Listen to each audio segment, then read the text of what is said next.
Assalamu alaikum wa rahmatullahi wa barakatuh. Bismillah walhamdulillah wa salatu wa salamu ala rasulillah wa ala alihi wa sahbihi ajma'een. So alhamdulillah, last week we had started just discussing about issues related to Ruqiyah, about the jinn, al-mas, al-ayn, sihr.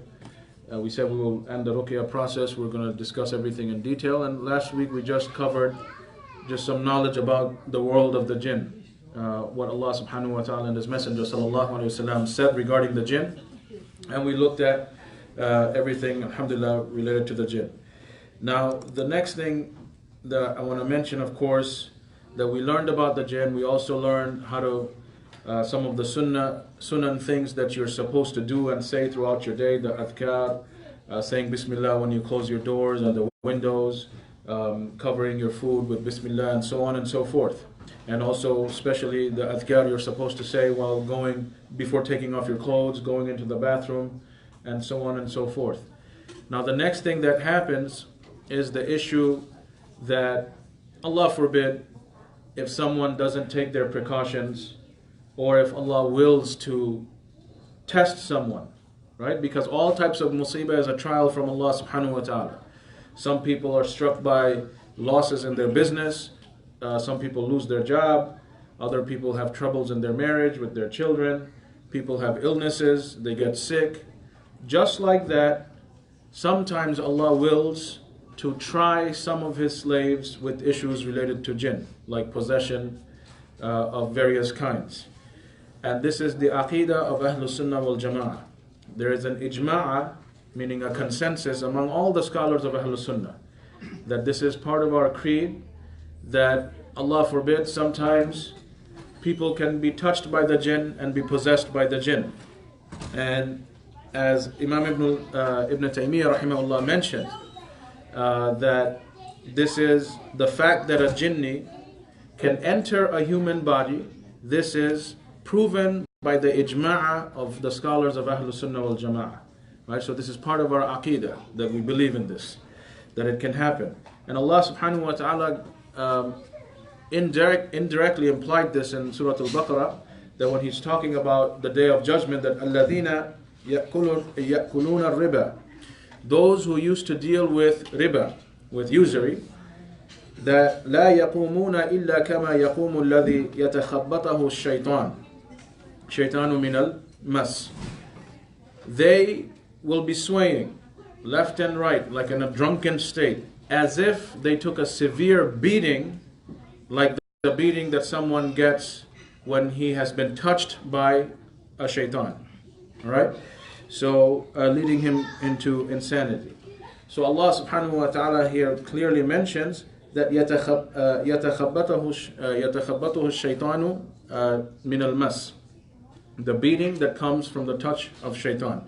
So as Imam Ibn al-Kathir, he mentioned in the tafsir of this ayah, this is one of the verses that the scholars of Ahlul Sunnah use to prove, because Allah is clearly talking about those who take riba on the Day of Judgment. They'll be walking around as if they were suffering from mas, which is the beating from a shaitan. So this proves that yes, people can be possessed by jinn. And also in the authentic hadith, in the Sahihain and other books of hadith, the Prophet ﷺ made it very clear that the shaitan flows through the human like blood flows through veins. So shaitan can enter your body and flow through your body just like blood flows through your veins. So this is also from the Sunnah. And so this is the first thing, that we believe that these things can happen. If Allah wills to test someone, He can test him with this possession. Now, how does the possession then happen? This varies from person to person, case by case, situation by situation. There are issues of sihr, which is magic. There are issues of al-ayn, which is the evil eye, and issues such as simple mas, which is a jinn somewhere, somehow touched the person.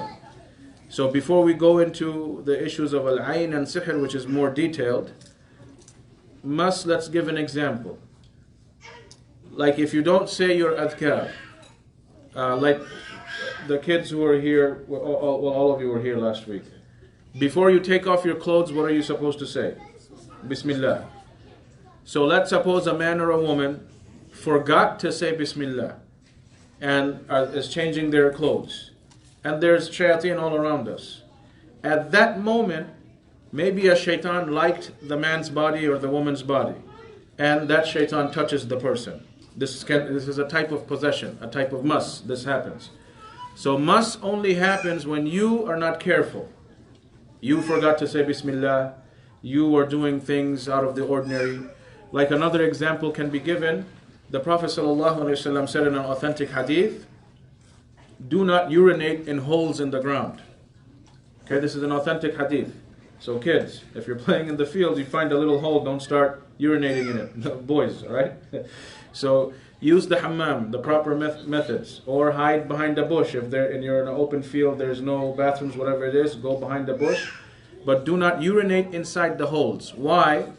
Because these holes are usually, yeah, of course, we know there could be a gopher or this or that, whatever may be the case, but holes on the in the ground are usually dwelling places of the jinn. It's their home.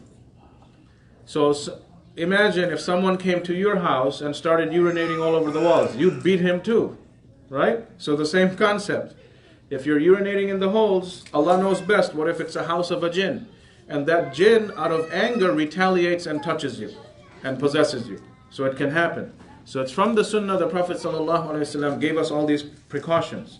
So mas will happen, Allah forbid, if you don't do your part as a Muslim, that you don't make your adhkar, you don't say Bismillah, or you're carelessly walking around. Or we mentioned last week that at the time of Maghrib, this is the hadith in Sahih al-Bukhari, the Prophet ﷺ said, bring your children inside, right before the waqt of Maghrib. So 10, 15 minutes, whatever it may be.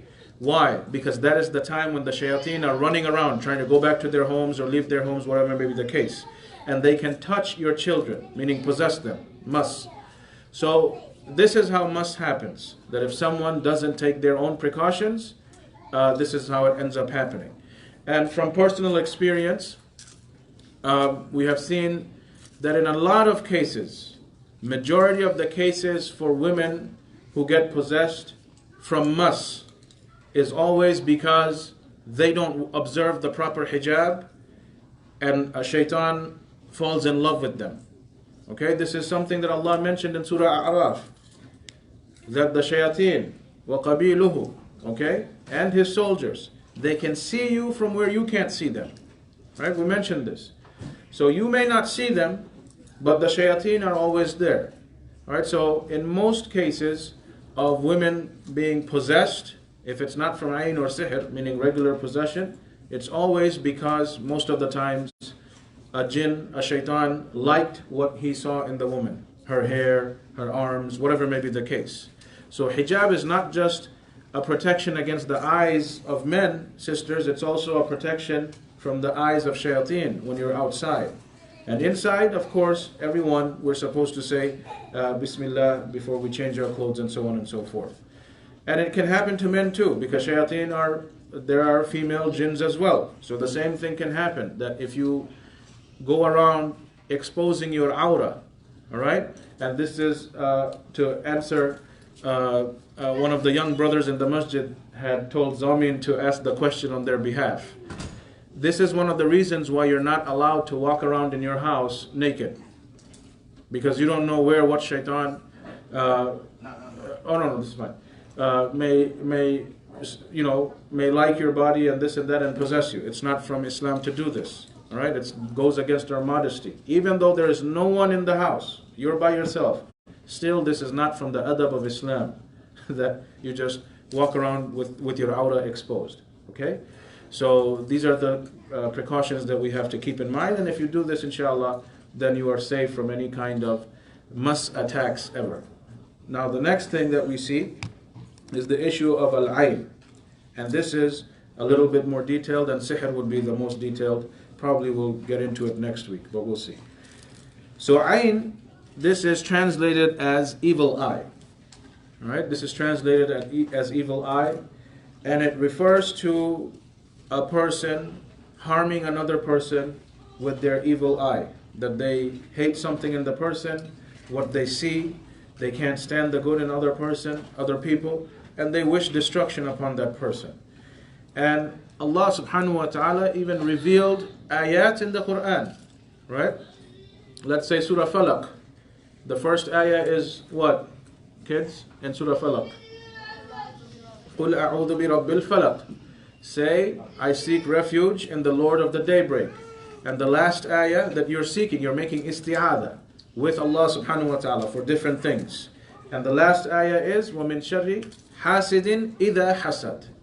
So this is a clear ayah that I seek refuge in Allah from the hasid, the person who has destructive jealousy, the evil eye, from when he has hasad. You seek refuge in Allah, because again, we mentioned this last week. No one can protect you from the shayateen except for Allah. No one. No human being has the strength to protect you against the shaitan. It's you and your remembrance of Allah, right? Your commitment to the religion, how much you keep your tongue moist with the dhikr of Allah, and so on and so forth. So clearly Allah subhanahu wa ta'ala is telling us, وَمِن شَرِّ حَاسِدٍ إِذَا حَسَدٍ. So seek refuge in Allah from the hasid when he does hasad. Hasid is the person who has the evil heart, he has evil intentions, he doesn't like good in other people, and he wishes destruction upon other people. So every one who puts the evil eye on another person, it may not be a hasid, but every hasid is someone who does al-ayn, or ayn can strike from the person, right? So hasid is a general term. Ayn is more specific. So hasad is the broader term. From the broader term of hasad, which is destructive jealousy, all right, you have al-ayn, which is very specific. It's an evil eye. It stems from jealousy, and this is what plagues a Muslim community, right? People are jealous of each other, right? Somebody's doing good, they don't like it. It's not me who's doing that good. I wish destruction for that guy. May he fail in his project. This is the common things that happen. So from this general hasad is when someone can be struck by al-ayn, again, if the person is not careful. And especially when you know that in these times where jealousy is widespread, very few people will be trustworthy in your life. This is reality. Very few people will sincerely like the good things that happen to you. And it's not just people from the community. It's people from within your own family. Right? Let's say you're living in America, earning the dollars. You might have a cousin in Pakistan or Bangladesh or wherever it is. They're jealous because of the dollars you're earning. They have severe hasad. That, you know, we're struggling in this poor country, and you're in America earning all these dollars and this and that. And people have this type of feeling. It's your own first cousin or your uncle or aunt. People who should be making dua and happy that you're succeeding. Anyone who succeeds from the family, we're supposed to take it as, alhamdulillah, someone from my family. It's a Muslim family member. It's a success for him, it's a success for me. But very few people think that way nowadays, right? You will have, subhanallah, real stories that someone's daughter is happily married. His own brother, qadar Allah, maybe his daughter is not in a good marriage. He'll have hasad towards his own niece. Why is my niece having a good marriage and not my own daughter? Subhanallah, this is your own niece. What's wrong with you? Right? But this is how people think. So you have to be very careful. And we shall see from the sunnah how do you protect yourself. Now, Abdullah ibn Abbas radiallahu anhu in a hadith in Sahih Muslim, he mentioned that the Prophet sallallahu alayhi wasallam said, Al-aynu haqq. The ayn is the truth. It's true. It is real. It happens. So don't take it lightly. Al-ayn, the evil eye, is a real thing. وَلَوْ كَانَ شَيْءٌ سَابَقَ الْقَدْرِ سَبَقَتْهُ الْعَيْنِ وَإِذَا اسْتُغْسِلْتُمْ فَاغْسِلُوا. If there was anything that can change the qadr of Allah, it would be the evil eye. And when you are asked to take a bath for someone, then take it. And we'll explain this part of the hadith in a little bit. Now here, this is very powerful. And this is a hadith in Sahih Muslim, meaning no doubt about it. The Prophet ﷺ is saying, the evil eye is true. It is real. It can strike you. It can destroy things for you. If there was something that could change the qadr of Allah, so what does it mean? Allah willed that you're going to get a promotion in your job tomorrow, right? Or next week, whatever may be the case. And a co-worker who was equally working hard like you, but the promotion was only given to one person. He might be your Muslim brother, could be your blood brother, doesn't matter. He can have jealousy. Why did you get that promotion and not me? You know? But this is the qadr of Allah. So he wishes the evil and the hasad. He has destructive jealousy towards you. By the will of Allah, the ayn strikes you. Come next week, you do not get the promotion. Out of nowhere, in an abnormal manner, the promotion is taken away from you. What just happened? Right? So, nothing can change the qadr of Allah. If there was, it would be the evil eye from people. Something that good was befalling you, and the ayn struck you. Now what does this hadith mean? Does the evil eye have the strength to change Allah's qadr? No. We talked about it, that when it comes to qadr, there are certain times of the year, like for example, Laylatul Qadr. Allah explains to the malaika, tells the malaika what's going to happen for the rest of the year, for the next coming year, to so and so, so and so. So Allah tells the angels. Allah already knows what's going to happen to people. But what does it mean in this hadith that the qadr will be changed? It's those angels who record things for you. They are unaware that Allah had willed this evil eye to strike you.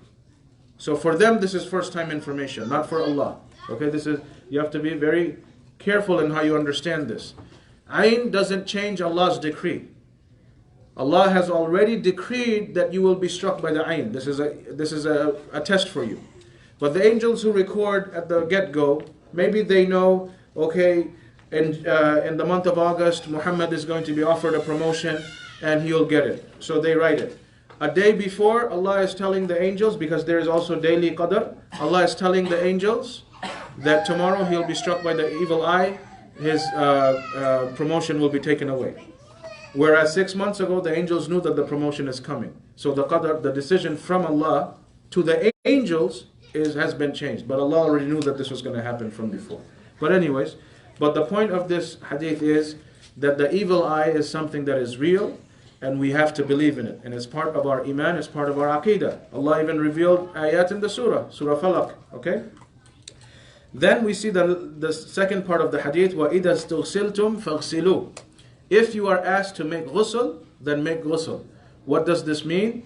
Aisha radiallahu anha said in the hadith in Sahih al-Bukhari that أمرني رسول الله صلى الله عليه وسلم أو أمر the Prophet sallallahu alaihi wasallam ordered me or ordered somebody else أن يسترقى من العين. Make ruqiyah against al-ayn. Okay? Make ruqyah on yourself against ayn. If you feel that ayn is has struck you, you make ruqyah on yourself. Or to protect you, prevent it to begin with, you also do ruqyah on yourself, your daily adhkar, as I'll mention. So, there's another hadith in At-Tirmidhi and the Musnad of Ahmed.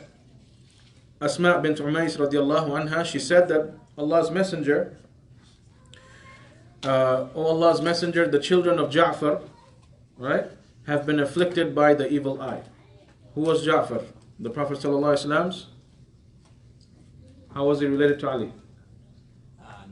Brother? No, cousin, uncle, aunt? No, definitely not aunt, right?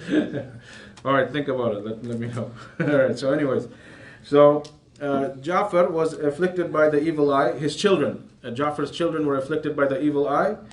Shall we recite ruqyah on them? And he sallallahu alaihi wasallam said, yes, recite the ruqyah because the evil eye is true.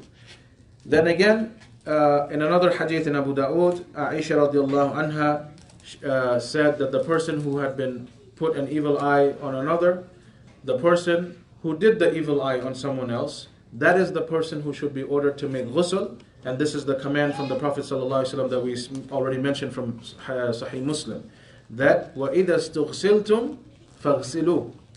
If you are asked to make ghusl, then make the ghusl. And we shall see now why this is the case.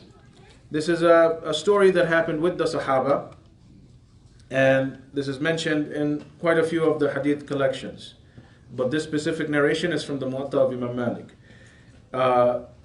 It was reported that Abu Umama ibn Sahal ibn Hunayf radiallahu anhu, that his father Sahal ibn Hunayf radiallahu anhu was with the Prophet sallallahu alaihi wasallam. They went out, they were traveling towards Mecca until they reached a place in Juhfa. There, Sahal ibn Hunayf, he washed himself. Okay, he was taking a ghusl. And Sahal radiallahu anhu, he was a very fair-skinned man, spotless, smooth skin. Alright? Very beautiful, smooth skin.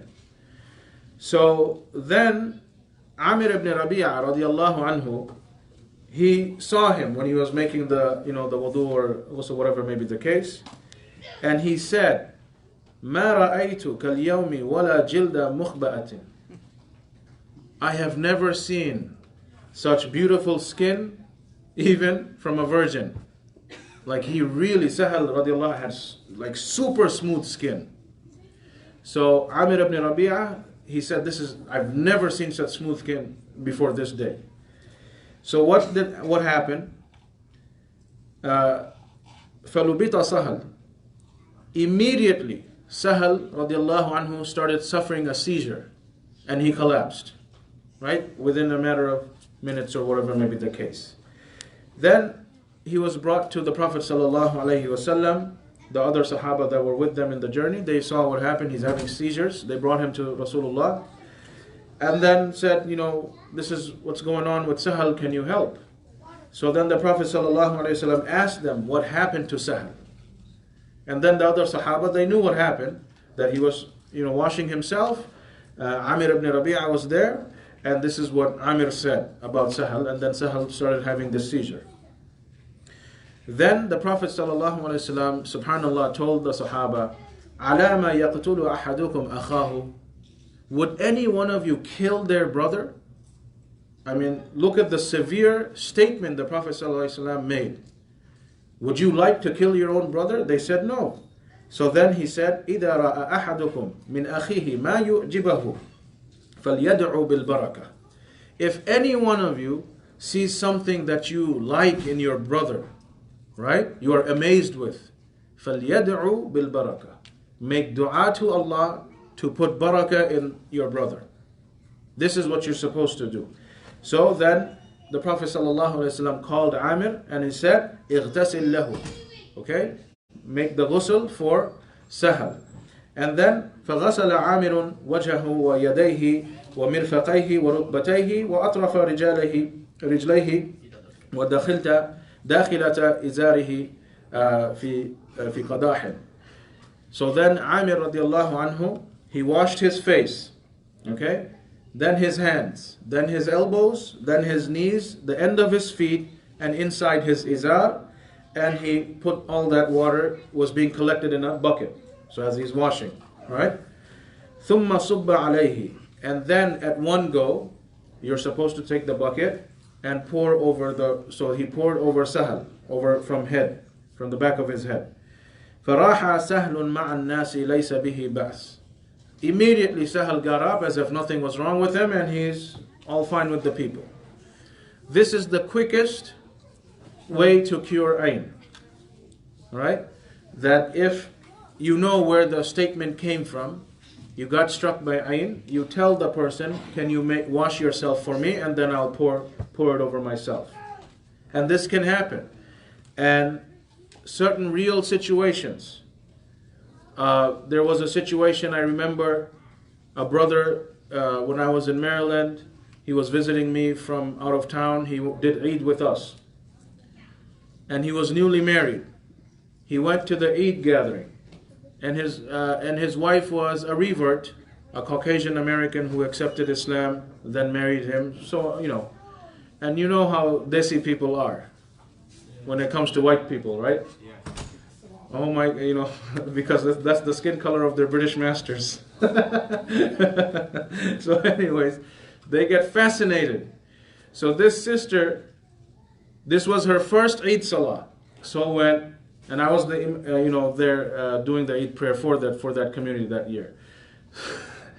The sister, subhanallah, literally just finished Salat al-Eid. She was having seizures in the car. So then the brother was, he married a healthy woman. What's going on? This is the first time. He started panicking, this, that. So I was still at the Eid gathering. He was in the parking lot. His wife is having seizures, this, that. So this was the first time experience for him. And then she completely fainted. So then, the brother, I was there. So he's like, I don't know what happened. This is what's going on. So alhamdulillah, I told him what to recite, this, that. So then she said, I was talking to, I don't know their names, but I remember their faces. And I said, what happened, sister? I said, it was 3 ladies. They were saying, oh, you're such a fair-skinned woman. So I said, find those 3 ladies and tell them to make wudu for you. They're still here in the gathering. So, but, these things happen. You think it may not happen to you. Or there's another situation, a sister it wasn't meant to be anything, right? A sister who was going through a divorce, she was talking to another sister in the masjid, and that sister, they were talking for like 2-3 hours. So then the sister who was listening to her problems, her husband called and said, I'm going to be late, can you start cooking the dinner? So the sister who was going through an abusive marriage on the verge of divorce, she heard the conversation. So she said, your husband cooks for you sometimes? She's like, yeah, I'm busy with something. We help each other. So that sister who was abused said, I wish I had a husband like this. No mashallah, no Allahumma barik, nothing. Then what happened to the brother who's on the phone? She's still on the phone. He screamed. And she's like, what happened? The phone fell, this, that, and they had kids. So then one of the sons picked up and said, Mama, Baba just poured the whole hot water from the pan fell on him. And he had to be rushed to the emergency room. Like his whole stomach area got burnt. Instant. Ayn can be instant. So you don't know who is going through what feeling, what they're facing in life. And they don't remember to make the dua. So you have to be very careful. Of course, we're not saying that these people are evil people.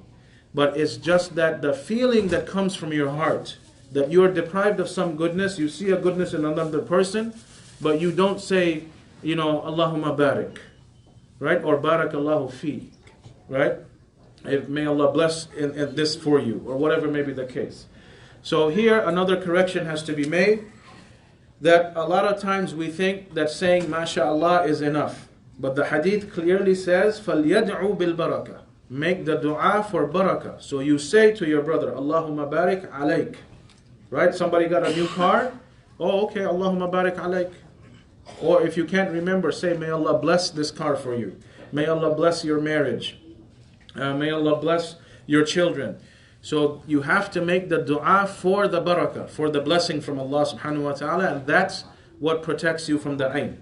If you're in a situation, somebody is talking, they hear something good for you, they forgot to say it, okay? You can say it upon yourself, Allahumma barik alayya, or, if you don't know the Arabic, may Allah bless this for me. Make the dua for yourself, no problem. But the point is, remember to make the dua for the blessing of Allah subhanahu wa ta'ala, okay? And all those of us who are sitting, remember this next time for your brother or sister, right? If someone has good children, whatever may be the case, be sincere. May Allah protect your children. May Allah bless your children, right? I knew this one brother, subhanallah, a hafidh of Quran. He was in Connecticut. Hafidh of Quran, went to Egypt, got ijazah, came back. He led Taraweeh for 2 years in that community, right? Then the 3rd year, he was invited to another masjid in that same city.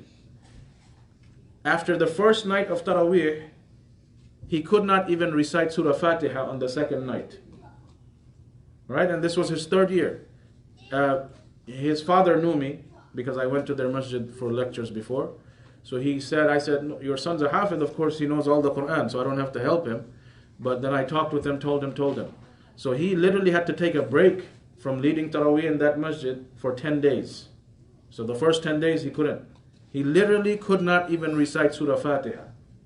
So I said, what happened? I said, Sheikh, I mean, people by the hundreds, oh, you have such a good voice, such a good voice, such a good voice. And he could not even, his tongue couldn't even recite Surah Fatiha. He was struck by ayn. But this is in a masjid. How do you know which? You're going to tell hundreds of people to make ghusl? So, alhamdulillah, you're a hafidh. Allah will protect you. Keep reciting on yourself.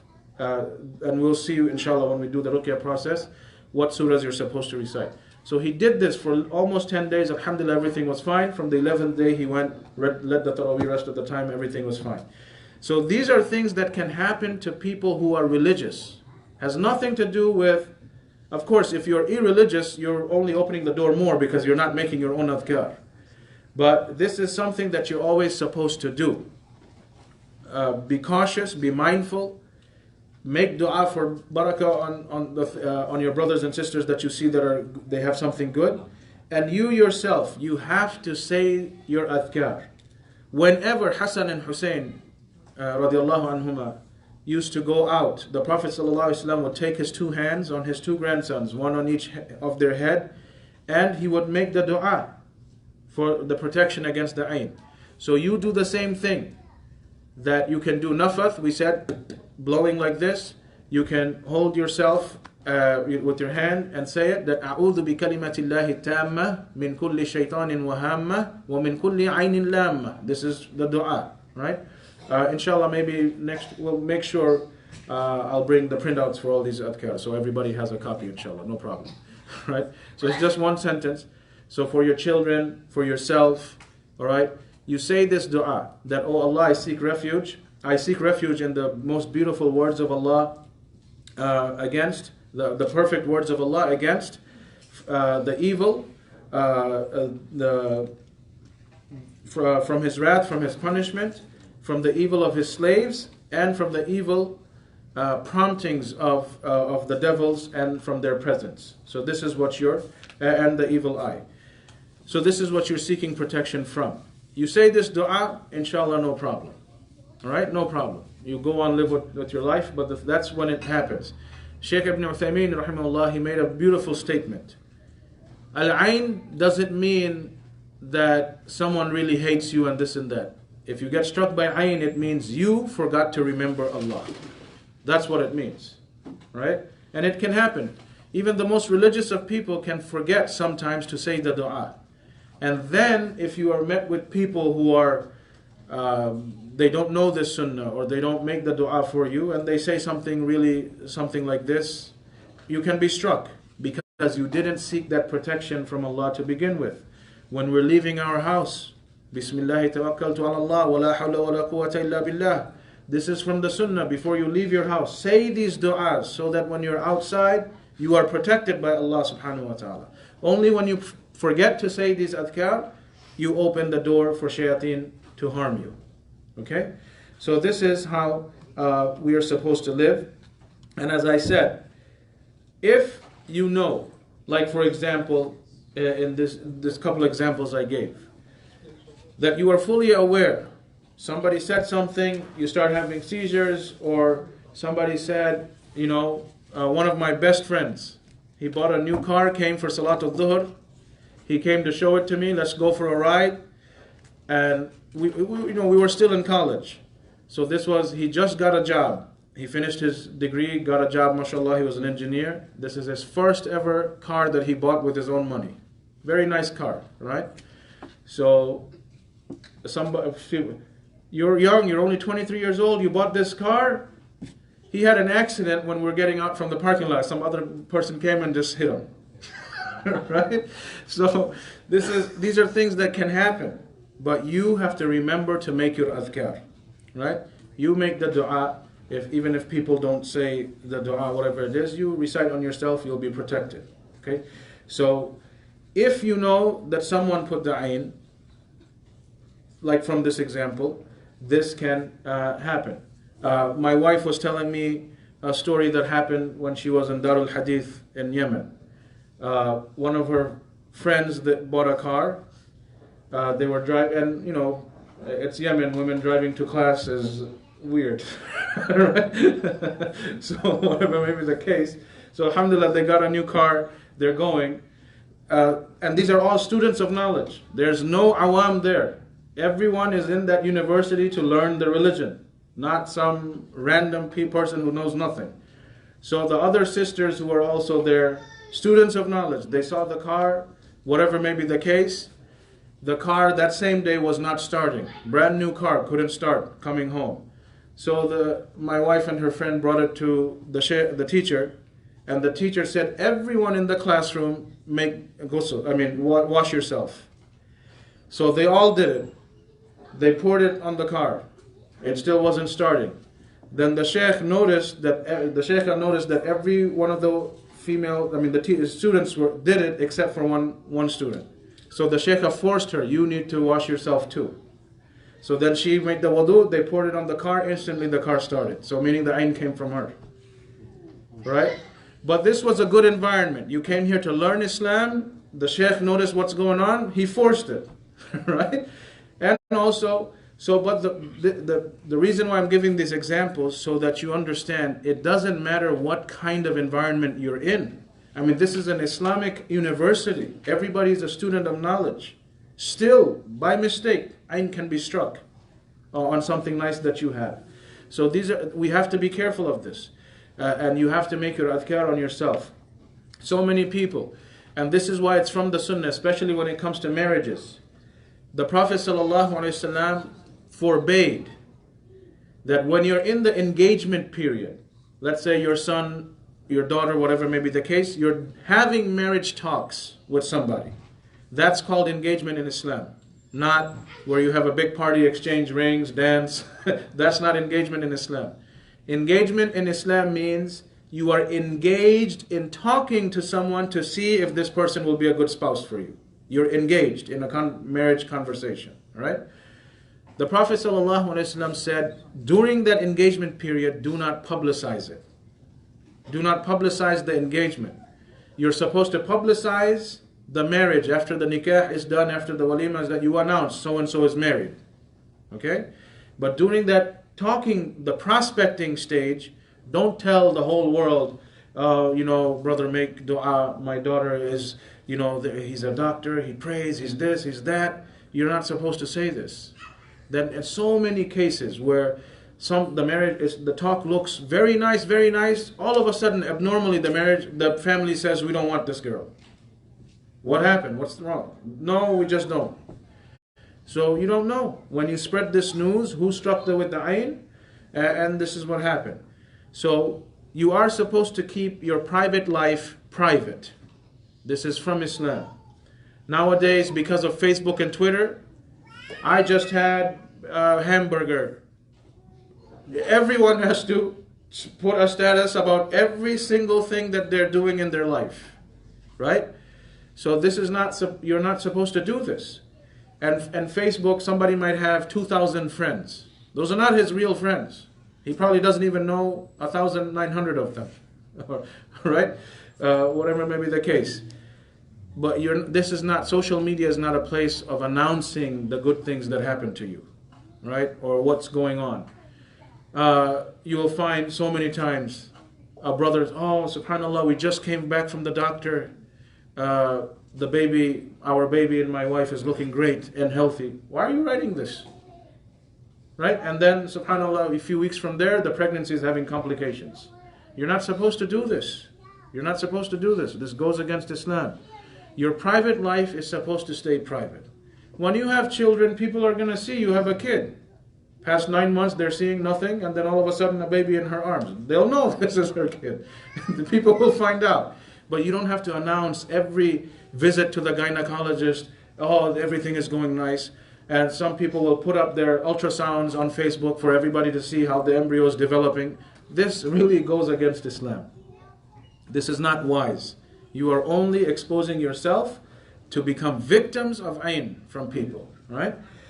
So, and then also, we have to be aware that even the kuffar, even the disbelievers can give you ayn. And this is very clearly mentioned in the Quran, that وَإِنْ يَكَادُ الَّذِينَ كَفَرُوا لَيُسْلِقُونَكَ بِأَبْصَارِهِمْ لَمَّا سَمِعُوا الذِّكْرَ وَيَقُولُونَ إِنَّهُ لَمَجْنُونَ. And verily those who disbelieve would almost make you slip with their eyes when they hear the reminder and they say, indeed he is mad. And Abdullah ibn Abbas radiallahu anhu, he mentioned in the tafsir of this ayah, it's recorded in Sahih Muslim, this is a proof that the ayn can even be struck from the disbelievers. So the point is, brothers and sisters, whenever you leave your house, say the dua. Do the dua, as I had mentioned, that أعوذ بكلمة الله التامة من كل شيطان وهامة ومن كل عين لامة. Say this dua on yourself whenever you leave the house, before you show up in front of people. And this way, inshallah ta'ala, you will be protected. Now, other things that, so we mentioned, that in the event that you are afflicted by ayn, you don't know who did it, you can't find somebody to make wudu, and you pour the water over yourself, you're not in that situation. So, we do ruqyah, as we mentioned. The Prophet ﷺ told Aisha radiallahu anha, she was commanded to do ruqyah against the ayn. And this is the ruqyah, let's say, we all know, I'll mention this in more detail, that the Prophet ﷺ was struck by sihr. We all know this, right? This was one of the attacks from a Jewish woman who had afflicted him with sihr. And this is the hadith in Sahih al-Bukhari. So the Prophet of Allah, the best of humanity, he was afflicted by sihr. A Jewish lady who wanted destruction for him, doesn't like Islam, whatever may be the case. And we'll mention the story in detail when we get into the topic of sihr. Jibreel alayhi salam is the one who came and did ruqyah on Rasulullah sallallahu alayhi wasallam. Right? From that, we know certain adhkar from Jibreel. And who taught Jibreel? Allah. Right? Allah taught Jibreel, this is how you go make ruqyah. So subhanallah, this is the hikmah. Allah caused His own Rasul to suffer so He could teach us what to do. Right? So look at the sacrifices that the Messenger sallallahu alaihi wasallam took in his life. So Jibreel alayhi salam came, and the first thing he said, that Bismillahi arqiq, in the name of Allah, I am doing ruqyah for you. Okay? Then, min kulli shay'in yu'dik, from everything that is harming you. Yarhamukallah. Min sharri kulli nafsin, aw aynin hasid, Allahu yashfik. From everything that is harming you, from every evil eye and envy, and Allah will cure you. Okay, may Allah cure you. This is the first sentence, that whenever you're doing ruqyah on yourself, this is what you say upon yourself, which is the sunnah that Allah taught to Jibreel, and this is how Jibreel did the ruqyah. Right? Because you want to do ruqyah in the most authentic manner. And brothers and sisters, believe me, because there are so many problems with ayn and sihr and this and that, there are many phony people. Many phony people. They have made a business with ruqyah. A business, right? So you have to be careful. Some people, most of these people that you find, a lot of times people might be struck by magic or ayn or something. They Google search. There's, Sheikh so-and-so, he's a Raqi, and this and that. They'll call him, he'll come. He charges ridiculous amounts of money, right? When I was in Virginia, they called this one, Sheikh up from, I think, some state down south. So they had to pay his plane ticket. Okay, he came. They had to pay for his hotel for the 1 week. Okay, this can make sense. You're inviting someone, you cover his travel. This is fine, all right? But then, subhanAllah, he was there for 7 days, left with $5,000. This is robbery. Should be 7,000. Should be 7,000, huh? Okay, $1,000 for each day. So this has become a business from many people, all right? So you have to be cautious. And most of these businessmen, they don't know what they're doing. They don't know what they're doing. And especially when you go to Saudi for Hajj, Umrah, whatever may be the case, a lot of people, they go there, they're ignorant. And believe, you can know, and I'll tell you later on, inshallah, as we go through either next week or the week after. You can tell if someone suffers from magic or this or that, what's going on. So there's hundreds of phonies in Makkah and Medina. So they'll look at somebody, okay, huwa mashur. So it's like maybe he's afflicted by magic. You want me to do ruqyah? This, that, okay, this many riyal. And people who don't know Arabic, they're going from the west or the east, they just think anyone wearing a thobe has a beard, he's a sheikh. Right? They just think that's the problem. But this is the Muslim dress. Has nothing to do with being sheikh or whatever. He could be the most ignorant person, but it's just the way Muslims dress. So this is the problem, and he makes a business, makes a fool of people. But as I mentioned, this is a huge business, unfortunately. There are many people here in America who have turned this into an absolute business, right? Absolute business. There was this one brother in Dallas, when I went there last time. One of my teachers is in Dallas, so he was showing to me, you see this guy? I mean, he had like 4 or 5 Mercedes, right? And it's all, what does he do for a living? I thought maybe he's a doctor or a business tycoon. No, he's a raqi. So what's going on? So no, all he does is ruqyah, taking money, this, that. And the situation is, you have to remember this. He needs repeat customers. That's what keeps the business going. A sincere person who helps with ruqyah, he doesn't ever want to see you again. He wants to see you cured. No one wants to suffer with these type of problems, right? But the one who is in it for the business, he wants repeat customers. So he's going to come and say, yes, I need to come here, make a plan. I need to come here for the next 1 year, for this many days, and this is what every session will I'll charge. So they make this whole phony scheme. But as you see, the whole process of ruqyah, brothers and sisters, and I'll get into that more details, it's all on you. Like, let's say this issue, we're talking about ayn today. Is a sheikh gonna come and recite for you? Is a sheikh gonna recite the dua before you leave the house? No, it's on you. It's your responsibility, right? So this is the thing that you have to remember. Just like when you go to a doctor, he prescribes you medicine. Take this 3 times. Here's amoxicillin. You need antibiotics for the next 10 days. Take it 3 times a day for the 10 days. Will the doctor show up in your house to feed it to you morning, lunch, and dinner? No. He only writes the prescription. That is the job of the one who has knowledge. Yes, he can help you. Maybe initially you don't know. 1, 2 sessions you might need help. Okay? And I'll explain more in detail when the help might be needed. But the prescription is written. You now have to follow the prescription. It is on you. This is an illness, but the illness is coming from the shayateen. Medicine cannot cure this. So you have to follow the prescription of the Quran. Right? So you do this, and we mentioned, if you know the person, you do the ghusl on the person. Make the person wash himself, and then you pour it all over yourself. Now, there are some really weird cultural practices that people do.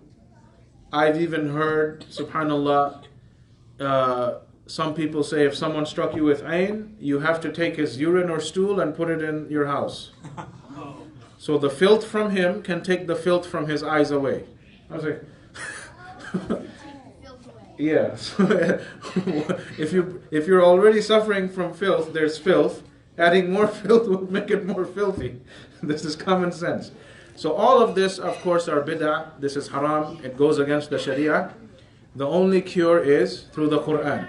You either recite these adhkar, or if you know who did it, who you suspect. And this is something that, brothers and sisters, when we are in a community, when we're part of a family, this is not something that you should get offended by. Look at Amir ibn Rabi'ah. The Prophet ﷺ said, hey you, make ghusl. Did he start asking, how dare you, why me? No, I'm not going to do it.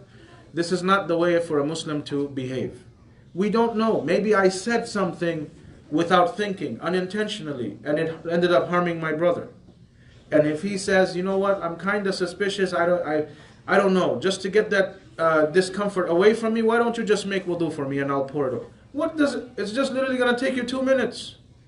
Who cares? You're making a wudu for the person. He's not telling you, give me money, go be my slave for the next 2 years. No.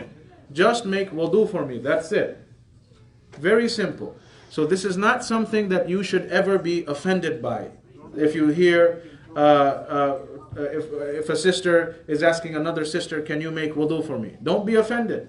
Or a brother is told by another brother, make wudu for me. Don't be offended. This is a way that maybe you don't know. Maybe you did say something to him yesterday before leaving after Isha, and now at Fajr time he's having some problems. Alright, so this is how we help one another. It can happen, mistakes can happen, but the solution is there. So be peaceful, be calm. If someone asks you to wash yourself for him, do it. And the second way is the recitation of the Quran. So now, of course, Allah subhanahu wa ta'ala also mentioned in the Quran that وَأَمَّا بِنِعْمَةِ رَبِّكَ فَحَدِّثْ, and proclaim the bounties of your Lord upon yourself. Proclaim, meaning go out and tell people.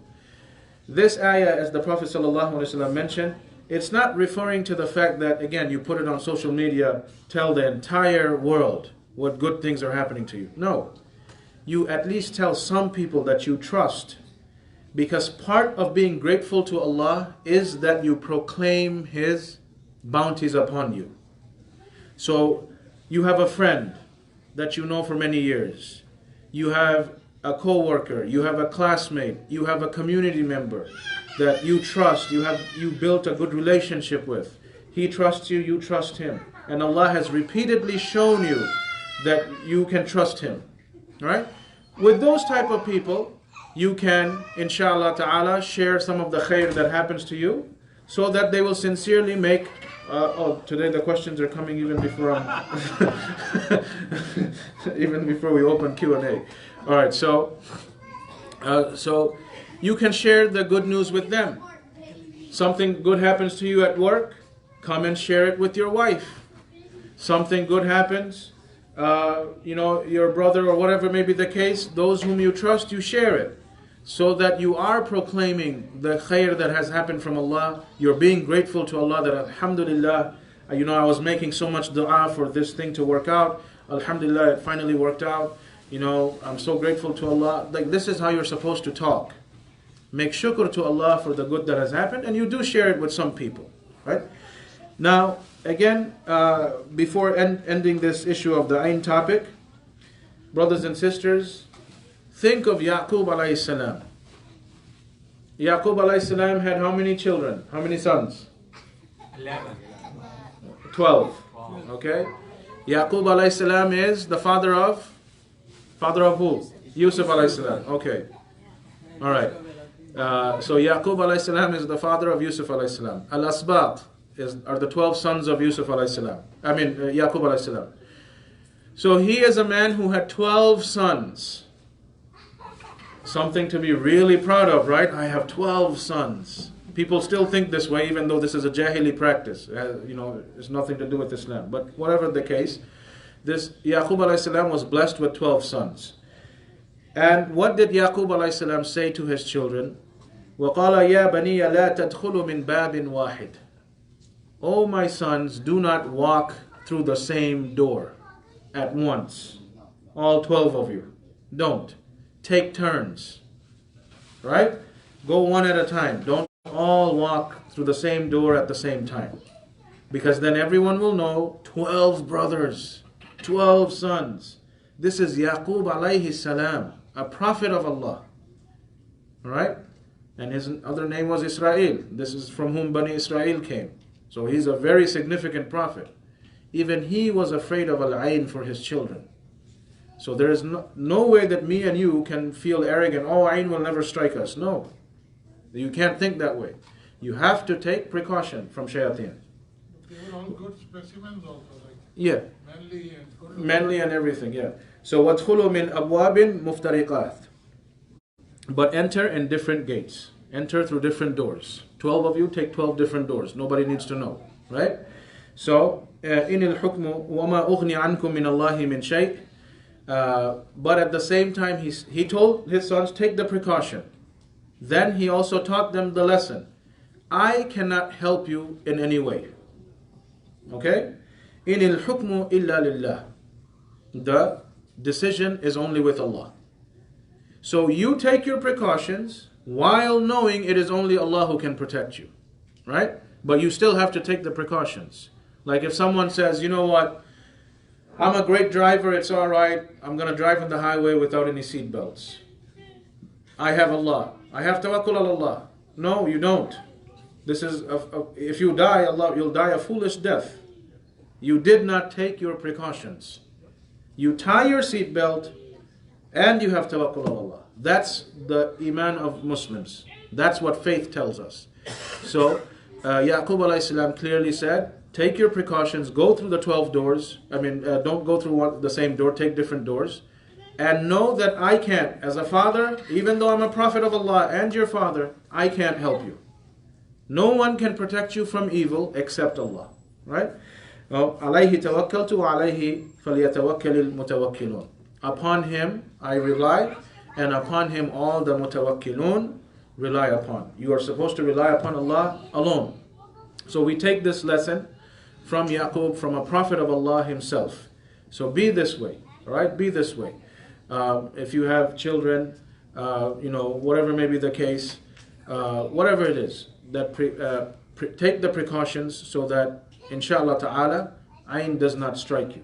Okay, so now the next, let me see what type of questions we have. Maybe it's a suggestion to start Q&A. Oh yeah, it's 9:30. Sorry, I lost track of time. So inshallah ta'ala, next week we will look into sihr, and after that the entire Ruqiyah process, because sihr is the most lengthy one of the various kinds. Okay, there's pizza, so you guys can start eating so that during Q&A you finish, but don't make too much noise. We want the answers to be heard, and this way we can pray Isha on time. Is it haram to read the Quran in English and not Arabic? I'm going to rephrase this question. When we say Quran, this is only the Arabic Quran. That's what the word Quran refers to. The one that is Arabic. Okay? So you cannot call a translation Quran. Quran are the words of Allah. And what's the words of Allah? The Arabic. Right? So that's the Quran. Now, the reward that every harf is, ashra hasanat, the hadith in Bukhari. Every letter that you read from the Quran, you get 10 hasanat. Meaning if you said alif lam mim, that's 30 hasanat right there. This is only for Arabic, because those are the words of Allah. Okay? Not in the name of Allah, most gracious, most merciful. Right? So, when you read the Arabic, that's the actual Quran. These are the words of Allah. You get 10 hasanat, 10 rewards for every letter that you read. Subhanallah. So this is an act of ibadah. Reciting the Quran is an act of ibadah. Now to understand it, there is a reward in understanding. So there is a reward in reciting, which is done only through the Arabic. There is a reward in understanding, with which you need, if you don't know Arabic, and even if you do know Arabic, you have to go to the tafasir, the actual interpretations. Look in the hadith, the books of tafsir. For learning the meaning of the Quran, understanding, you have a reward. And then of course, the final reward is when you are implementing it. So reciting, understanding, implementing. These are the 3 rights of the Quran. Okay? Of course, you can add the number 1, which is believing. Right?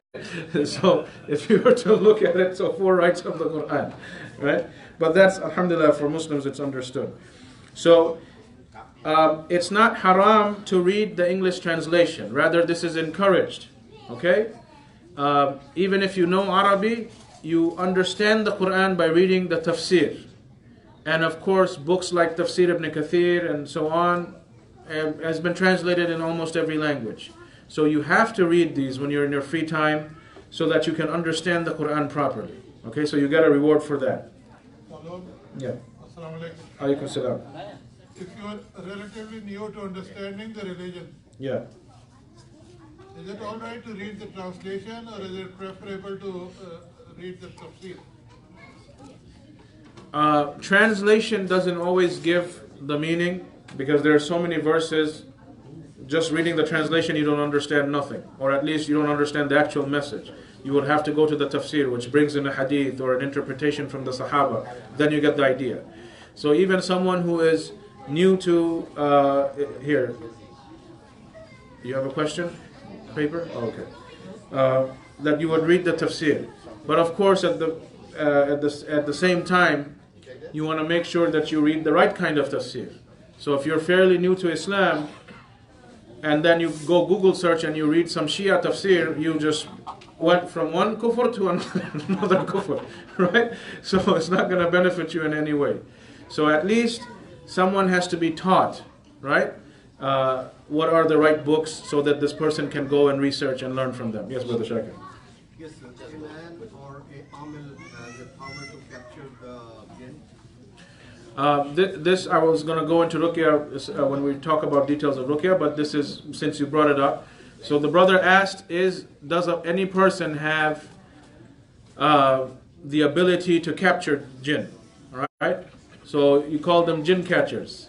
This is a hadith. The Prophet ﷺ said once, shaitan, this is an authentic hadith, that it's either in Bukhari or Muslim, or actually in both.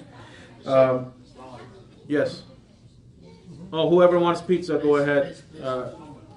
Quietly get in line and take the pizza, no problem. So once a shaitan was bothering the Prophet ﷺ, he grabbed it, tied it to one of the pillars of his masjid. And then the next day he was telling the Sahaba that, Wallahi, I would have kept him tied and allowed the children to play with him. But then I remembered the ni'mah that Allah gave to my brother Sulaiman alayhi salam. Then the Prophet ﷺ let the jinn go. No one but Sulaiman alayhi salam had the authority to capture jinn and make them do work. No one, not even Rasulullah. This is a clear hadith. So it is haram for any human being to capture jinn, catch them, force them to do things for them. This is shirk. It's a type of shirk. And I'll get into more detail. But for now, this is the answer. That this was even forbidden for our messenger. So how can you and I or anybody else have the authority? This was only given to Sulaiman alayhi salam. He had control, Allah gave him control over the jinns, and the jinns used to build things for him. This was a gift only given to Sulaiman alayhi salam, no one else. Right? Okay. Why do many people say that wearing the hijab is a choice? They say this, many people say this obviously because they are not aware of the ruling. They are not aware of the ruling, but of course hijab, the correct answer is that hijab is fard. It's an obligation. A woman does not have a choice. Okay, this is not a choice, this is an obligation.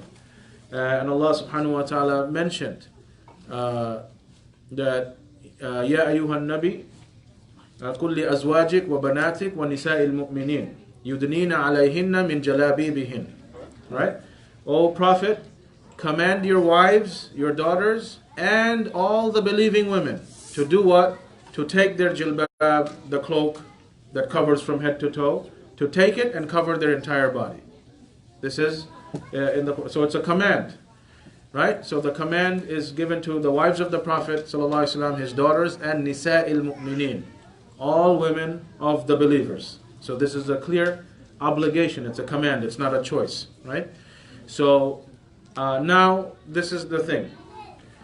Allah here did not say nisa'il muslimin. He said nisa'il mu'minin. Because there is a difference. There is Islam, there is Iman, and the third and highest level is Ihsan. Just a Muslim woman prays, fasts, may not be wearing hijab, but she's still a Muslim. She has to take her Iman to the next level and become from the mu'minat, and she puts on the hijab. Alright? So because this is the other extreme. Don't think that any woman who doesn't wear the hijab is a kafir. This is extremism. We can't be like that. But it is fard. The woman is severely lacking in her iman. But she's still a Muslim, a sinner. Okay, this is what it is. Right? And also we have the hadith, the Prophet ﷺ said, Allah's curse is upon every woman who does tabarruj al-jahiliyyah, right? The wanton display of jahiliyyah. She goes around displaying her hair, her neck, her arms, and things like that. Allah's curse is upon such a woman. So this is a major sin, all right? It's a very big sin. So it's not something to be taken lightly, but we ask Allah subhanahu wa ta'ala to, of course, make it easier on our sisters. But most of the times, sisters, this question came from them. Most of the times, you will go back and see that the woman does not have the right understanding about her duties towards Allah. Alright, she herself may be confused that this is a cultural thing. She herself may be confused that the men of her family is forcing this on her. And also, going online, watching TV doesn't help either. Because the Western media is always saying, Muslim women are oppressed because they are covered up. Right? So this confuses the ignorant Muslim woman, especially those in the West or any other place. Even in the East, it's the same thing. So most of the times it's because she doesn't understand. Another common issue is, even if she understands, she is scared. This is more common with women in the West. She doesn't want to become a victim of harassment. A young teenage girl doesn't want to be bullied in school. So there are reasons, and as a mother, as a father, or as an older sister, you have to pinpoint what is the specific reason of that specific sister that you're talking to. And then you help her understand. All right? Then you have to help her. Because these are usually the common reasons why they don't do it. Second question, is a milad a cultural thing, or is it something that happens in Islam? So, Mawlid, which is birthday, okay? So, this is of course, it's not a cultural, it's not something from Islam. This is forbidden for us to do, to celebrate our birthdays. And this came from other cultures meaning other religions, whether it be the Christians or the pagans, Hindus, Buddhists, whatever may be the case. But as Muslims, we don't celebrate our birthdays. Okay, this is prohibited. This is not from our Islamic identity. And also you have to remember, brothers and sisters, it's only because the Christian Europe conquered us, made their calendar the predominant calendar throughout the year, right? As a Muslim, when we're born, let's say somebody is born on the first of Dhul Hijjah. This year it will be either August 12th or August 13th. Next year it will be either August 1st, 2nd, or 3rd. So as a Muslim, which one's your birthday? First of Dhul Hijjah. And it's not the same date every year, because the lunar calendar comes ahead 10 days every year. So if you were to follow that Christian calendar, your birthday is not August 12th every year. It's the first of Dhul Hijjah. We're Muslims. This is our calendar. But unfortunately, because of the British, the other Europeans conquering our lands, this is one of the biggest signs of defeat and weakness of the Muslims, that we could not even preserve our own calendar. And the Hijrah, as Umar radiallahu anhu said, the Hijri calendar, this is part of our Iman. Why? This implies or signifies the beginning of Islam. The Prophet ﷺ left Mecca, came to Medina, established the first Islamic state. Right? It's a huge, significant incident. This is where we mark our Hijri calendar from. So when we have been oppressed, weakened, divided, this is one of the prime examples that we can give, that a Muslim doesn't even follow his own calendar. We're forced to follow the Christian calendar all over the world, right? So this is something that you have to keep in mind, that your actual birth date as a Muslim is your Hijri date. Of course, we're living in this world, in this society.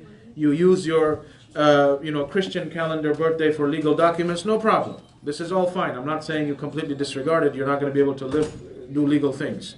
So you have to record both, but remember that. But the more important point is that we don't celebrate the birthdays. Right? What is it? What is it? You're just growing a year older, right? Every year you just get older. So this is something, if it was good, the Prophet ﷺ would have celebrated it, his wives, he would have celebrated the birthday of his children, if there was good in it, right? Because everything that is good, he told us about.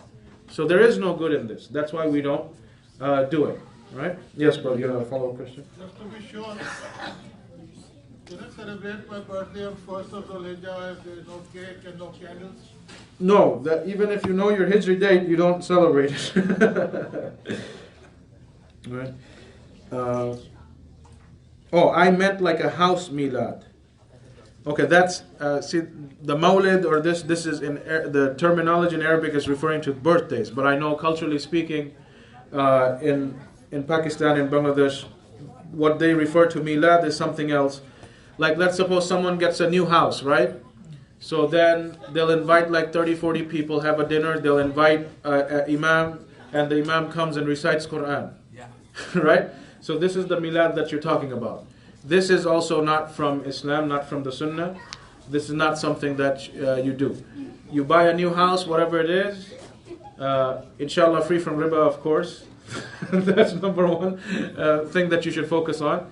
Number two, when you do buy it, you make the dua, no problem. You learn some of the adhkar, and that's it. You don't do any milad that let's bring someone, have food, and recite, everybody gets one juz each, 30 people recite, 30 ajza is finished, the house is blessed. So all of this is not from the sunnah. There is absolutely nothing in the deen saying that this is what you're supposed to do. So those house milads, this is not at all from our religion.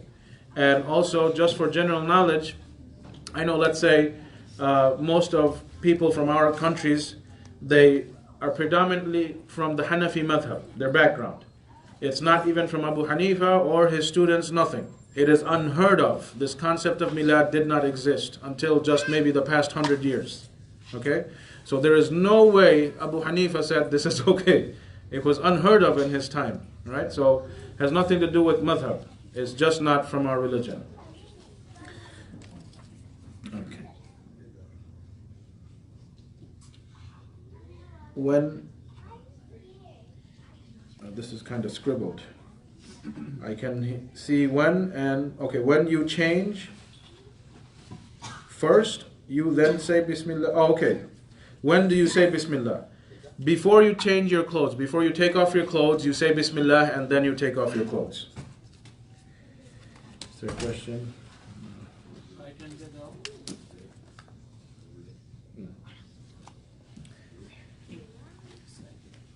Are you allowed to have a baby shower or a gender reveal, or is that against the private life rule? Okay. Private life. Okay, there is no private life rule. All right. So it's just that this is it's just from the manners of a Muslim that we keep our private life private. Okay. Then this is also from common sense, obviously. You don't want everybody knowing your business. And this is also a hadith of the Prophet ﷺ. Min husn al-Islam al-mar' tarkuhu ma la ya'ni. From the perfection or beauty of someone's Islam is to stay out of things that is not his business. So that's from the perfection of one's Islam. Things that are not my business about someone else's life, I'm not supposed to know or be nosy. All right? So we have hadith like that. Now, as far as baby shower or gender reveal, let's suppose now a sister is pregnant, and women in her family or in her community, out of kindness, they can clearly see that she's pregnant. Maybe they may ask, inshallah, when are you having your baby? She'll give an estimate, whatever it is. Okay, now if the women come to her with gifts for the new baby, not some party or whatever it is. This is from adab, this is kindness, that you give gifts, welcome the new baby, no problem. Okay? From the sunnah, what we do have is aqiqah, right? That after the baby is born, if it's a boy, you slaughter 2 sheep and feed people. If it's a girl, you slaughter 1 sheep and feed the people. You can take the gifts for the new baby during the aqiqah, no problem. That you came to eat the aqiqah for the new baby, you give the gifts then. Right? Huh? No, aqiqah is after delivery. Okay? Now, sometimes it happens. There's nothing in the religion saying that someone is having a baby 2 weeks from now, I can't give her or buy a crib for the baby. All right? This is fine. There's no textual evidence saying that this is forbidden. All right? But just don't do it in a way that resembles the Christian parties. That would be the restriction. Don't imitate the Christians in how you do it, but you can bring gifts for the newborn, whatever it is, not a problem. Okay? Is it okay to have a gender reveal? Now, nowadays everything becomes a party, right? Before the Oh, before the baby. Now, oh yeah, this is the second part. What about the gender reveal? This is something that I would personally say sisters don't do unless it's with your own family. If your parents want to know, so are we having a grandson or granddaughter, and they can keep it private, no problem. Because again, this is something that you don't know. Somebody, maybe you're pregnant with a son, inshallah. Somebody next to you has been wishing for a son for the past 10 years. You don't know so there's no need to go around revealing all this stuff at this moment. You share this information with family members who's important to the child, like the grandparents, the aunts and uncles. You can say this, all right? So not an issue with that. I have two separate short questions. Yeah. Do you need to make wudu or ghusl after the dirty used water has been poured over you? And B was, in many countries and cultures, you take 1.25 unit of the currency and you wave it over the afflicted 7 times. Yeah. So Brother Rahil is asking, do you have to take a shower after pouring the water? Well, if you think about it, when you're making wudu, unless the person is really dirty, the water that you're collecting in a bucket or something, it's not going to be dirty water. It's just the wudu water that's dripping. It's going to be a little bit. It's not a whole bucket full of water, right? So it's just going to be a little bit of water that you pour over your head. So it shouldn't be making you really dirty to the point that you have to take a shower after that. And now the other thing that he mentioned, that in certain cultures, people take money and wave it around the head of a person thinking that's going to protect them from the ayn. Oh, like this. Yeah. So yeah, this again is a 7 times or whatever may be the case. So these are also bid'ah. This is not how you protect yourself from the evil eye. In many Arab cultures, Turkish cultures, they'll have pictures of an eye and they hang it, right? Thinking that this picture of the eye will protect from the evil eye. No. Again, the way to protect yourself from evil eye is through the Quran, through adhkar. That's it. Not hanging this or hanging that. This is not how you protect yourself. Okay? So you have to remember this. So that's the only way.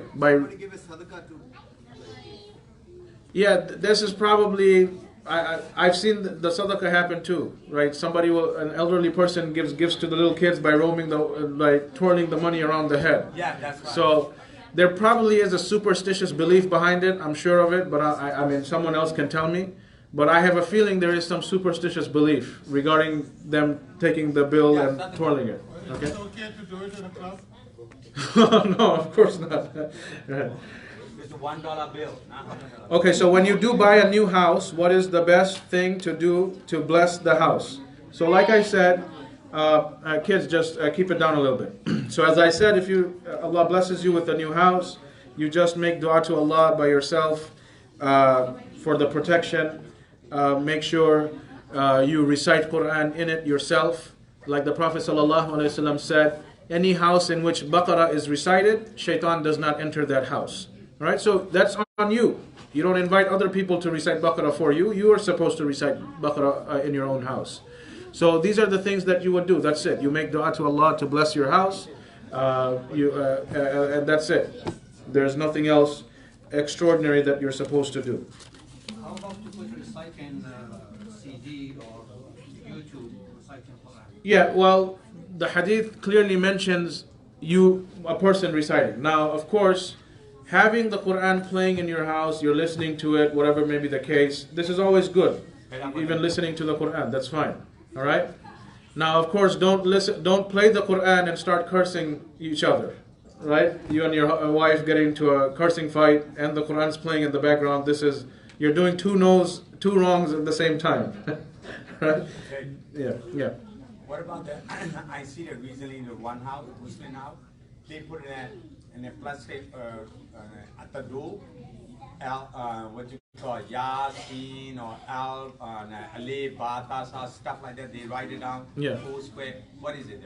Yeah, this is what I had mentioned on Thursday, that hanging the Quran, this is something that, like for example, Abdullah ibn Mas'ud, radiallahu anhu, he mentioned that this is a bid'ah. It's makruh. It's very disliked. This is not how you disrespect the Quran, by just hanging it. The Quran is for reciting. You recite, and that's how you protect yourself. So, hanging Yasin or Taha or all of this on the door, on your front door, this is not from the Sunnah either. This is not the way the Prophet ﷺ or the Sahaba used the Quran. Okay, so we don't do that, inshallah. Yeah. Okay, so same thing. Yeah. Please briefly describe to the children to respect their parents. All right. Yes, this is a problem we all have, right? Yes, Shayan, how are you doing? I did my job. I gave the question. I'm out. All right. So, I mean, respecting parents, this is something, I mean, all of us who are parents, this is on a daily basis, every now and then, we all feel the burden. But generally speaking, of course, this is something that children, hey kids, even though you're eating the ice cream, this is for you guys. Yeah, whoever doesn't disrespect their parents can have the pizza, right? Right. No, I'll eat later. So, respecting the parents, of course, this is one of the utmost commands of Islam. Right after the command of Taufique, of obeying you obey Allah, then it's the messenger, then it's your mother, then it's your father. This is the chain of command. Allah, the messenger, then your mother and your father. So obviously our parents have a very high status, high position in our lives as Muslims. And your relationship with your parents also reflects your relationship with Allah. This is the general rule, right? If someone is not dutiful to Allah, he's not going to be dutiful to his parents. It's pretty clear in almost every case. So you have been commanded by Allah to respect your parents, to honor your parents, to obey your parents in all that is good. It's part of the religion. All right, obeying your parents in all that is good is obeying Allah, because that's part of Allah's command. Now, of course, you wouldn't obey your parents, let's suppose if it's a sister who has reached puberty, she's 14, 15 years old, and the mother and father say, you can't wear hijab. That's a different story. Okay, you have to, if you have the aql, you know right from wrong, and you understand the command of Allah, you take the command of Allah in a respectful way. It's not like you wage war on a physical war with your parents. That's a no-no regardless. But you would follow the commands of Allah. But inshallah ta'ala, this is not the case for you. Your case would be, when it comes to respect, it's more like, do your homework on time. Don't talk back. Clean up your room. Help the mother in the house. Most of the times, these are the complaints that parents have about their children, that they're just not listening to them and cooperating with them in the house, right? So these are things that you have to do, and you get a reward from Allah every time. So if you're helping your mom clean up the house, helping her cook in the kitchen on your days off on the weekend, for all of this, Allah will reward you after death. And even in the dunya, Allah will reward you through your parents. If you behave nicely like this with your parents, no doubt, your parents will give you gifts, they'll take you out, they'll treat you. So Allah is the one who starts giving you the reward from the dunya as well, through your parents. So you have to remember this. And caring for your parents, understanding them, just like they took care of you when you were young, helpless. So you have to repay them. Be grateful to Allah and help them like they had helped you. So this is the respect and honor that Allah demands from every child. You have to help your parents in whatever capacity you can, right? By being kind, respectful, listening to them. So if a mother tells a 13-year-old boy, I want you to be homeschooled, and the boy says, no, I'm going to go to public school, this is not allowed for the boy to do, right? He has to obey his parents. This is a real. I know the kid understood who I'm talking to. So this is part of Islam. Everything that is good that your parents tell you to protect your Islam, to protect your Iman, to protect your behavior, obeying them is part of the religion, right?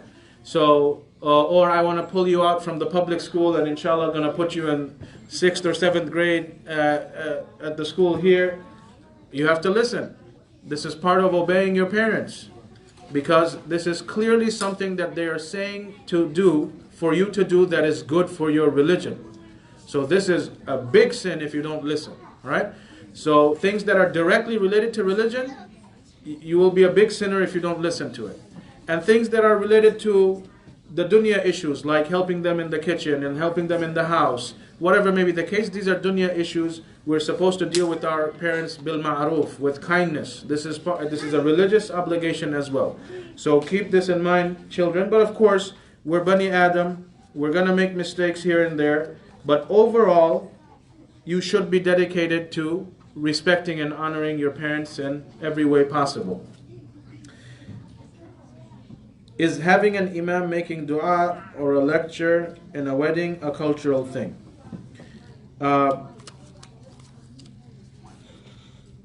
Let's say you're having a walima, and in many places they do the nikah at the spot of the walima. Okay? This is fine. You bring someone. If you want to bring wherever you are, you bring your local sheikh, whatever it is. You invite him to the wedding, whatever the case may be. There's nothing wrong with it, all right? There's nothing wrong with it that somebody comes, performs the marriage, and then at the walima, because there's a gathering, a big gathering, you want to tell the imam, why don't you give a little reminder? Because you want to have an Islamic wedding. You eat the food, you have a segregated party, no music, no dancing, and then a beneficial reminder, all right, from somebody. This is fine. This is not an issue, all right? You mean dinner? Yeah, the dinner invite. We Yes. have a different understanding of walima. There's the nikah day. Yeah, I know. So Consummation is yeah, so I know that part is the cultural part. Like, let's say you do the nikah, aqdun nikah, and then you call a few people, even if it's 20 or 30 or 100 or 1,000, doesn't matter.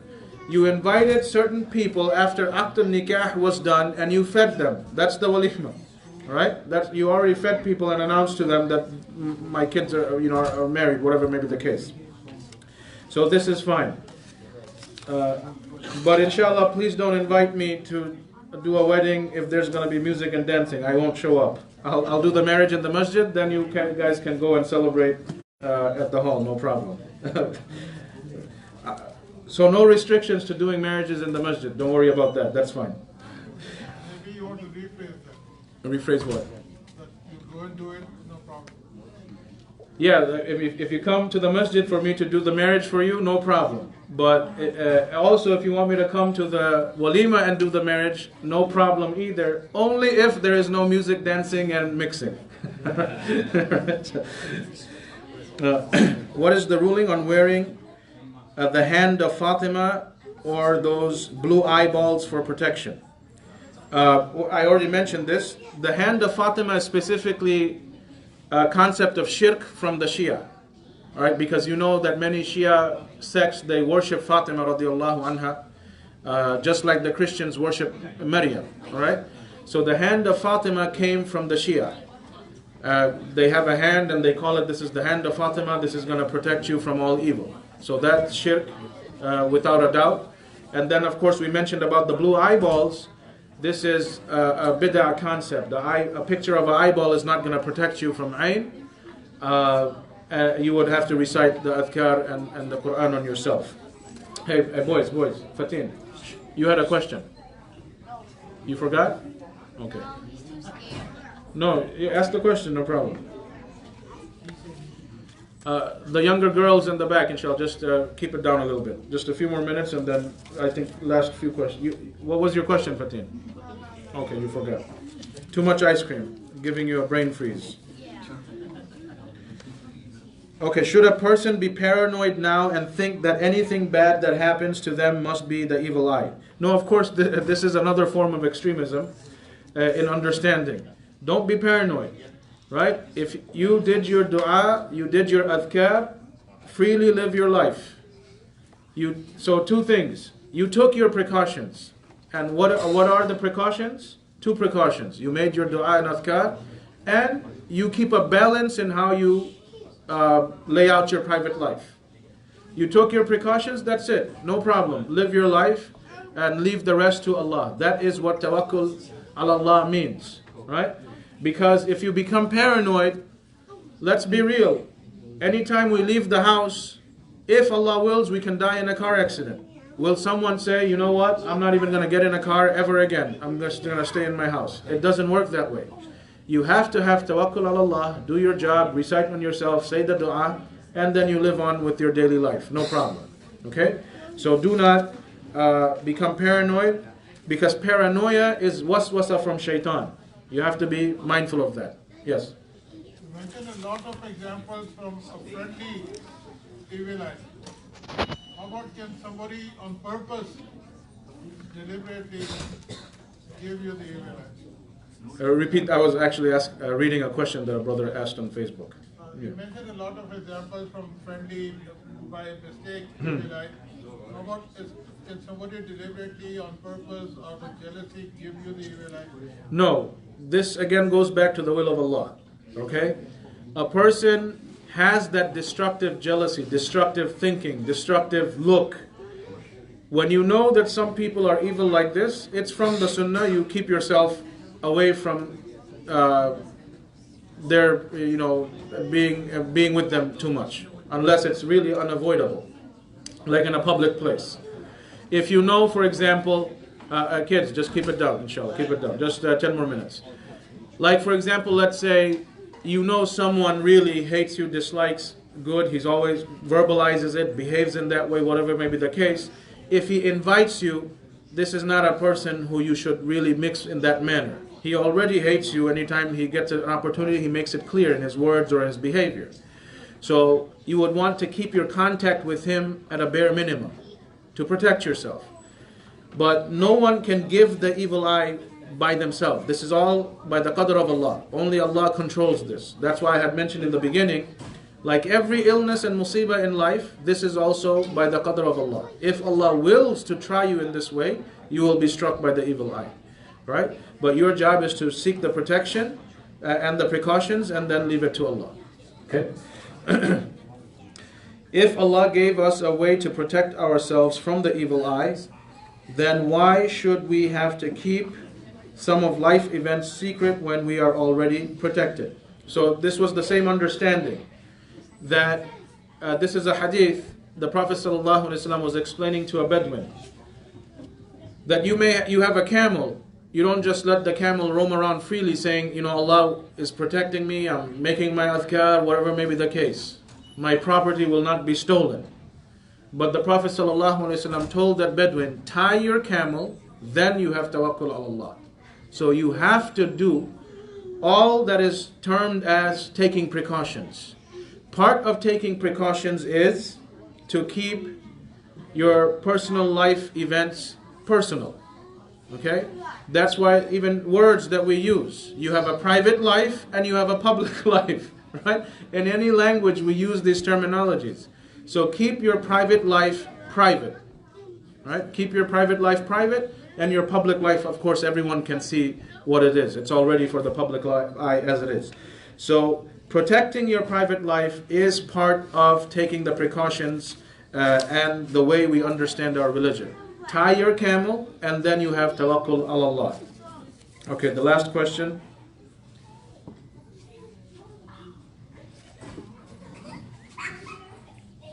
Okay, so I had a tongue twister.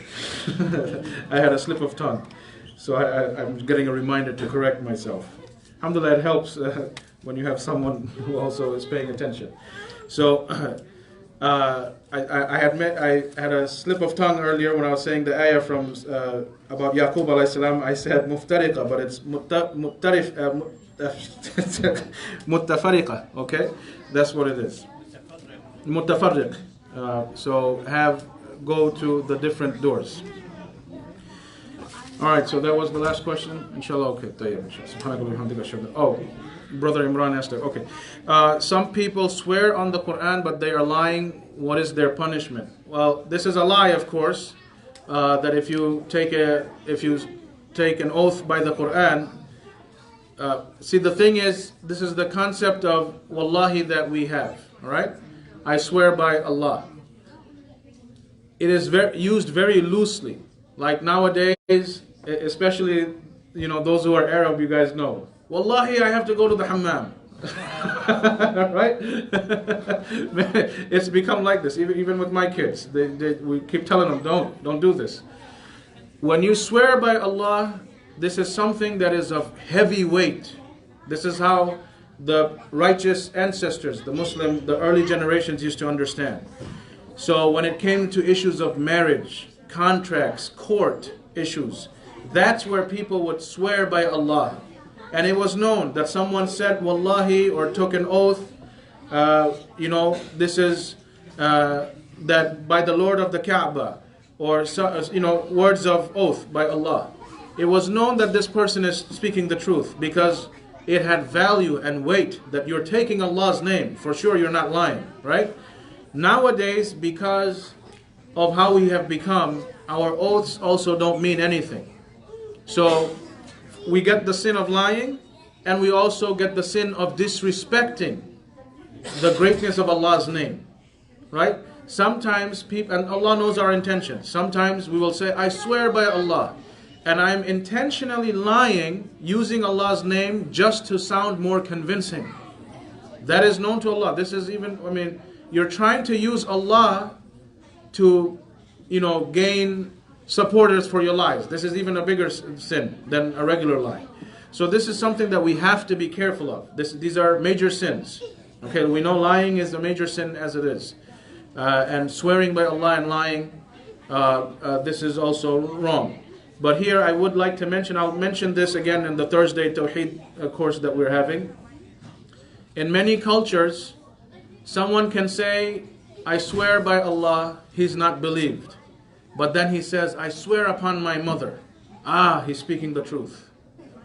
When he commits shirk, people believe him. Abdullah ibn Mas'ud said,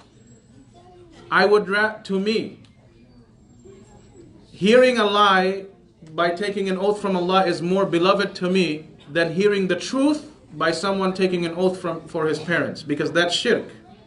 If you say, I swear upon my mother, I swear upon my children, I swear upon my father's grave, these are all statements of shirk. You can only take oath by Allah's name. That's it. Any type of other oath is shirk. Oath can only be taken by Allah's name. Now you know the importance of taking oath. That you're not even allowed to take oath by anyone other than Allah. It becomes shirk. So now you know the value of oath. That when you say wallahi, or I swear by the Lord of the Kaaba, or I swear by the words of Allah, whatever may be the case. Okay? Words of Allah meaning the Quran. This is not something that you should use to lie. This is severe. So the oath of Allah's name has great weight. Use it in the right manner. Like the other example we can say, everybody jokes, the guy said inshallah, that means for sure he's not going to do it. Right? Yeah. It's unfortunate that our iman has become so weak. That, brother, will you come help me move tomorrow? Yeah, inshallah. You know he's lying. Right? This is sad. That when we're taking Allah's name, we're not understanding the weight it carries. Rather, when you say inshallah, it means you will give your level best to make sure that you try and you do it. That's what when you say, if Allah wills, I'll do it. Right? So this is how we have to. Again, all goes back to not clearly understanding Tawheed. And last question, brother. Yeah. Is it permissible to use the Quran for taking oath? And how dire the situation needs to be before you can do that? Well, if someone was to say, okay, I swear by the Quran, I swear by Allah and I'm holding the Quran in my hand, this is not something that, it's more of a cultural practice. Like I remember I've seen, like when my cousins were getting married when I was young, somebody holds the Quran on top of the groom and the bride. No, subhanAllah, don't use the Quran in this way. Alright? Don't use it. So just say, I swear by Allah, good enough. Okay? This is how you're supposed to say it. Alright? This is how you do it. Many people will say, you can emphasize that I'm in a state of wudu, I'm inside the masjid, and I am swearing by Allah. So you can put emphasis on your statement in that manner. Okay? Not a problem, inshallah. Alright, subhanakallah, alhamdulillah, ashhadu an la ilaha illa anta, astaghfiruka wa atubu ilayk.